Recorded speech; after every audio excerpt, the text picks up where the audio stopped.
ఈరోజు మనం ఒక పుస్తకం గురించి లోతుగా మాట్లాడుకుందాం. అది 1937లో రాసింది, కానీ ఇప్పటికీ ప్రపంచవ్యాప్తంగా కోట్లాది మంది జీవితాలను ప్రభావితం చేస్తూనే ఉంది.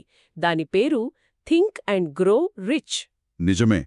2015 నాటికి 10 కోట్ల కాపీలకు పైగా అమ్ముడయిందంటేనే దాని ప్రభావమేంటో అర్థం చేసుకోవచ్చు. హ్మ్, ఆ పుస్తకం వెనుక ఉన్న కథ కూడా చాలా ఆసక్తికరంగా ఉంటుంది కదా. అవును, దీని రచయిత నెపోలియన్ హిల్ దాదాపు 20 సంవత్సరాలు కష్టపడి ఆండ్రూ కార్నెగీ, హెన్రీ ఫోర్డ్ లాంటి 500 మందికి పైగా సక్సెస్ఫుల్ వ్యక్తులను ఇంటర్వ్యూ చేశారు. 500 మందినా? చాలా పెద్ద సంఖ్య. అవును, వాళ్ళందరిలో ఉన్న కామన్ పాయింట్స్ ఏంటో తెలుసుకోవడానికి ప్రయత్నించారు.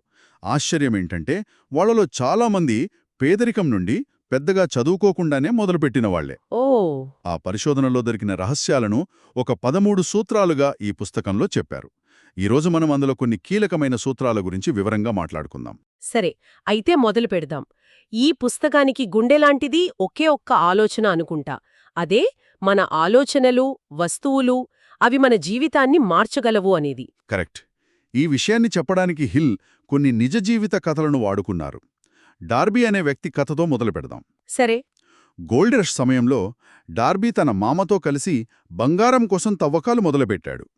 కొన్ని వారాలు కష్టపడ్డాక వాళ్లకి కొంచెం బంగారం దొరికింది. అంటే వాళ్ల కష్టానికి ఫలితం దక్కిందన్నమాట. అవును, దాంతో వాళ్లకి ఆశ పెరిగింది. పనిని ఇంకా వేగంగా చేయడానికి వాళ్ల దగ్గరున్న డబ్బుతో ఒక డ్రిల్లింగ్ మెషీన్ కూడా కొన్నారు. కానీ ఉన్నట్టుండి బంగారం దొరకడం ఆగిపోయింది. అయ్యో, అంటే బంగారుగాని ఎండిపోయిందా? వాళ్ళు అలాగే అనుకున్నారు. ఇంకెంత తవ్వినా లాభం లేదని నిరాశతో ఆ డ్రిల్లింగ్ మెషీన్ని ఒక పాత ఇనుప సామాను అమ్మే వ్యాపారికి అమ్మేశారు. ఎంతకీ? కొన్ని $100కే. అమ్మేసి ఊరికి తిరిగి వెళ్ళిపోయారు. వాళ్ల దృష్టిలో ఆ కథ అక్కడితో ముగిసిపోయింది. కానీ ఇక్కడే అసలు కథ మొదలైనట్టుంది. ఆ పాత సామాను వ్యాపారి అతనేం చేశాడు? మంచి ప్రశ్న. అతను తెలివైనవాడు. అతనికి మైనింగ్ గురించి ఏమీ తెలియదు.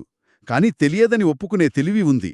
అందుకే అతను ఒక మైనింగ్ ఇంజనీర్ని పిలిపించి ఆ స్థలాన్ని పరిశీలించమని అడిగాడు. ఓ, నిపుణుల సలహా తీసుకున్నాడు.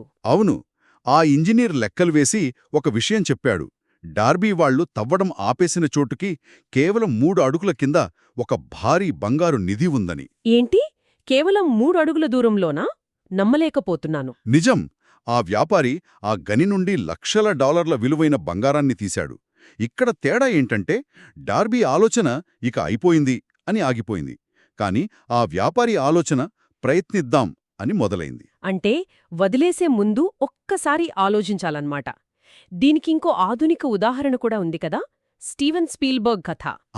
అవును, అతను ఫేమస్ కాకముందు యూనివర్సల్ స్టూడియోస్ టూర్కు వెళ్లి అక్కడ్నుండి తప్పించుకుని స్టూడియోలోనే దాక్కున్నాడట. స్టూడియోలో దాక్కున్నాడా? అవును, 3 నెలల పాటు అతను ప్రతిరోజూ ఒక సూట్ వేసుకుని బ్రీఫ్ కేస్ పట్టుకుని స్టూడియోలోకి వెళ్లేవాడు. సెక్యూరిటీ ఏమీ అనలేదా? వాళ్లు అతన్ని ఎవరో ఉద్యోగి అనుకుని లోపలికి అనుమతించేవారు. అలా అతను అక్కడి డైరెక్టర్లు, రచయితలతో స్నేహం పెంచుకున్నాడు. చివరికి తన కాలేజీ ఫిల్మ్ ప్రాజెక్ట్ను ప్రొడక్షన్ హెడ్కు చూపించి స్టూడియోతో కాంట్రాక్ట్ సంపాదించాడు. అతని ఆలోచనలు అంత బలంగా ఉండబట్టే అతను అంత సాహసోపేతమైన పనులు చేసి విజయం సాధించాడు. ఓకే, ఒక శక్తివంతమైన ఆలోచన అనేది మొదటి అడుగు అని అర్థమైంది. కానీ ఒక సాధారణ ఆలోచనను విజయాన్ని సాధించే అంత శక్తివంతమైన ఆలోచనగా ఎలా మార్చాలి? బహుశా అక్కడే మొదటి సూత్రం, తీవ్రమైన కోరిక అనేది వస్తుందేమో. కరెక్ట్గా పట్టుకున్నారు. కేవలం నాకు కావాలి అని కోరుకుంటే సరిపోదు. దాన్ని హిల్ బర్నింగ్ డిజైర్ అంటారు. అంటే తీవ్రమైన కోరిక. ఉదాహరణకు? దానికి ఒక యోధుడి కథ చెప్తారు. ఒక సేనాధిపతి తనకంటే చాలా పెద్ద సైన్యమున్న శత్రువుతో యుద్ధం చేయాల్సొస్తుంది. అతను తన సైన్యాన్ని పడవలలో శత్రుదేశానికి తీసుకువెళ్తాడు. అంటే చాలా పెద్ద రిస్క్ తీసుకుంటున్నాడు. చాలా పెద్ద రిస్క్. సైనికులు, సామాగ్రి అంతా తీరానికి చేరిన తరువాత అతనొక వింతైన ఆజ్ఞ ఇస్తాడు. మనం వచ్చిన పడవలన్నింటినీ తగలబెట్టండి అని. ఏంటి? వాళ్ల పడవలనే తగలబెట్టమన్నాడా? అవును. సైనికులు ఆశ్చర్యపోతారు.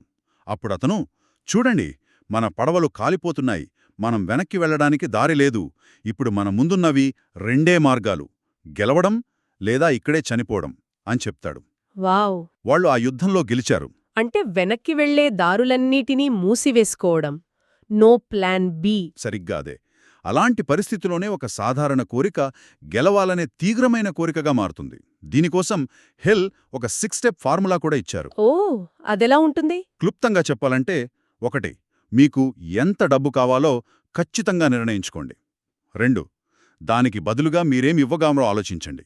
3. ఒక డేట్ ఫిక్స్ చేసుకోండి. ఒక టైం లైన్ అన్నమాట. అవును. 4. ఒక పక్కా ప్లాన్ వేసి వెంటనే మొదలుపెట్టండి. 5. ఇవన్నీ ఒక కాగితంపై రాయండి. 6. రోజూ 2 సార్లు దాన్ని గట్టిగా చదవండి. చదువుతున్నప్పుడు అది ఇప్పటికే మీ సొంతమైనట్లు ఫీలవ్వండి.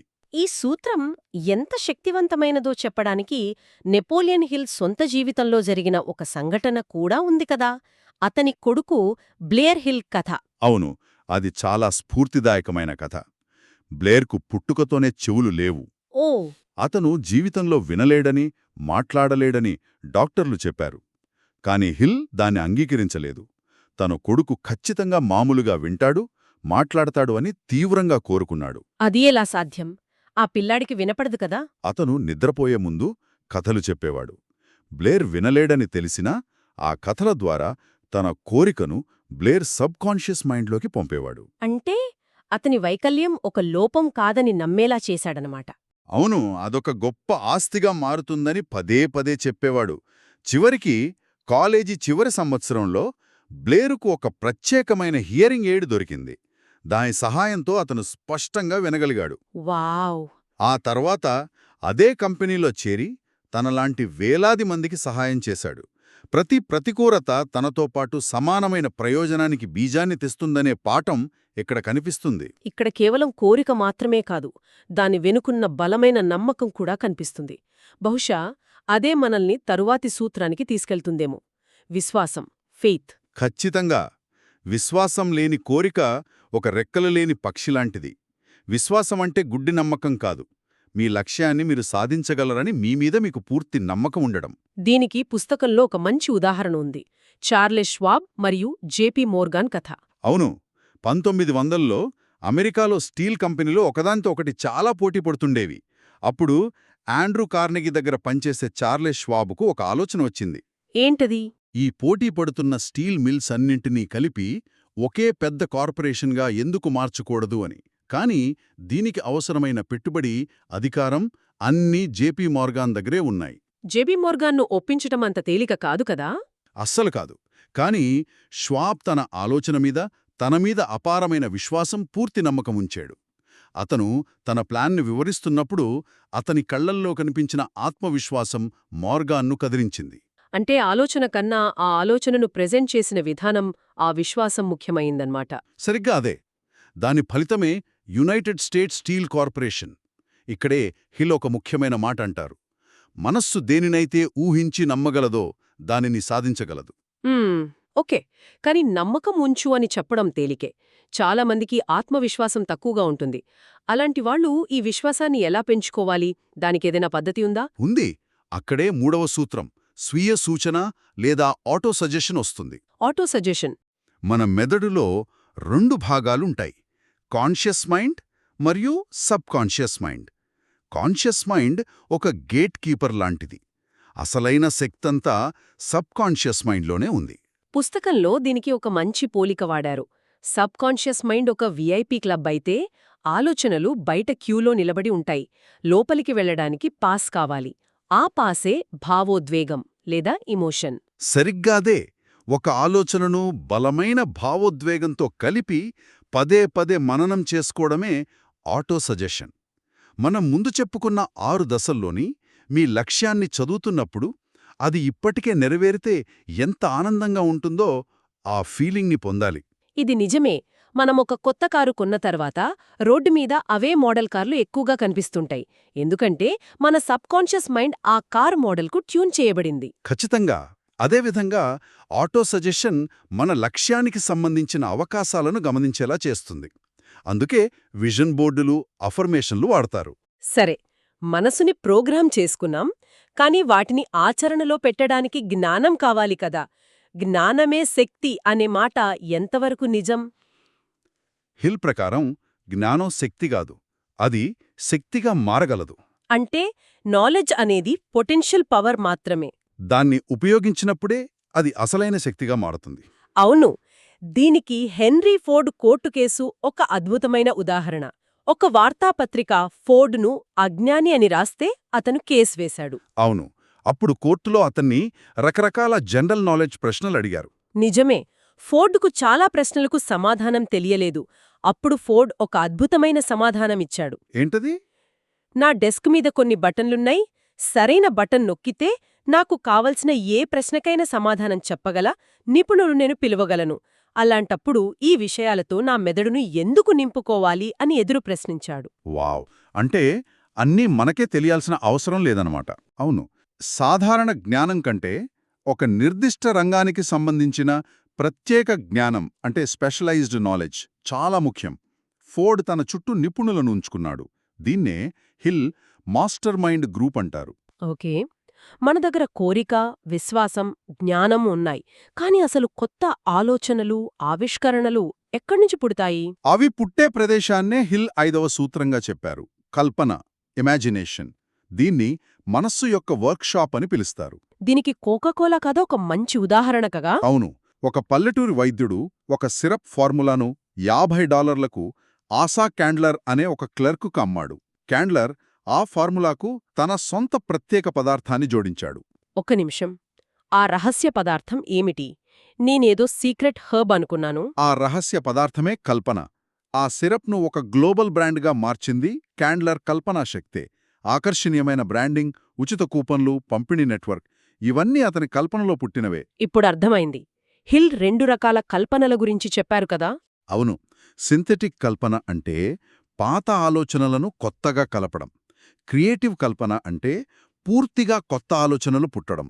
కండరంలాగే కల్పనను ఎంత ఎక్కువగా ఉపయోగిస్తే అంతగా అభివృద్ధి చెందుతుంది. ఓకే.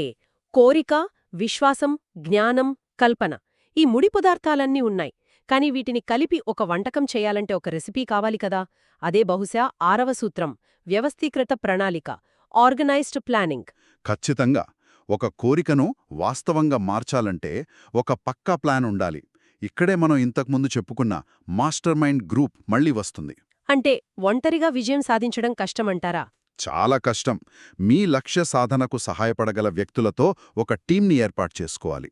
మరి ఒక మంచి టీంని ఎలా నిర్మించుకోవాలి? హిల్ దానికి 4 స్టెప్స్ చెప్తారు. 1. మీకు సహాయపడగల వ్యక్తులతో కలవండి. 2. వాళ్ల సహాయానికి బదులుగా మీరేమి ఇవ్వగలరో చెప్పండి. 3. ఒక పక్కా ప్లాన్ కుదిరే వరకు రెగ్యులర్గా కలవండి. 4. గ్రూప్లో ఎల్లప్పుడూ మంచి సంబంధాలుండేలా చూసుకోండి. ఇది బావుంది. కాని చాలాసార్లు మనం వేసుకున్న మొదటి ప్లాన్ ఫెయిల్ అవుతుంది కదా. అప్పుడేం చేయాలి? చాలా ముఖ్యమైన ప్రశ్న. మొదటి ప్లాన్ పని చేయకపోతే దాని స్థానంలో వెంటనే ఒక కొత్త ప్లాన్ రూపొందించండి. అది కూడా ఫెయిల్ అయితే మరోపటి పనిచేసే ప్లాన్ దొరికే వరకు ప్రయత్నిస్తూనే ఉండాలి. థామస్ ఎడిసన్ లాగా. అవును. ఆయన లైట్ బల్బును కనుగొనడానికి 10,000 సార్లు విఫలమయ్యారని అంటారు. ఆయన దృష్టిలో తాత్కాలిక ఓటమి అంటే మీ లక్ష్యం తప్పు అని కాదు, మీ ప్లాన్లో లోపం ఉందని మాత్రమే అర్థం. అంటే ఓటమిని ఒక ముగింపుగా కాకుండా ఒక ఫీడ్బ్యాక్గా చూడాలన్నమాట. సరిగ్గా అదే. చాలామంది విజయానికి కొన్ని అడుగుల దూరంలో ఉన్నప్పుడే డార్బీలాగా ఆగిపోతారు. కానీ విజేతలు ఓటమిని ఒక పాఠంగా తీసుకుని కొత్త ప్లాన్తో ముందుకు వెళ్తారు. ఈరోజు మనం చర్చించిన సూత్రాలన్నీ వింటుంటే ఒక విషయం స్పష్టమవుతుంది. ఇది కేవలం పాజిటివ్గా ఆలోచించడం గురించి కాదు, ఇదొక పూర్తి సిస్టమ్. విశ్వాసం ఇంధనం లాంటిది. స్వీయ సూచన ఆ విశ్వాసాన్ని రోజూ పెంచుతుంది. ఇక జ్ఞానం, కల్పన, ప్లానింగ్ ఇవన్నీ ఆ విశ్వాసాన్ని వాస్తవంగా మార్చే పనిముట్లు. ముగింపుగా వినేవాళ్ల కోసం ఒక ఆలోచన వదిలిపెడదాం. ఈ సూత్రాలన్నీ దాదాపు 100 ఏళ్ల క్రితం ఒక ఇండస్ట్రియల్ యుగంలో రాసినవి. నేటి ఈ డిజిటల్, స్టార్టప్ యుగంలో ఇవి ఇంకా అంతే ప్రభావవంతంగా పనిచేస్తాయా, లేక వీటిని మన కాలానికి తగ్గట్టుగా మనం మార్చుకోవాలా? ఆసక్తికరమైన ప్రశ్న. ఉదాహరణకు నేటి రోజుల్లో మాస్టర్ మైండ్ గ్రూప్ అంటే 5 వేరువేరు దేశాల్లోని వ్యక్తులతో ఉండే ఒక స్లాక్ ఛానల్ కావచ్చు కదా. దీని గురించి ఆలోచించడం బావుంటుంది.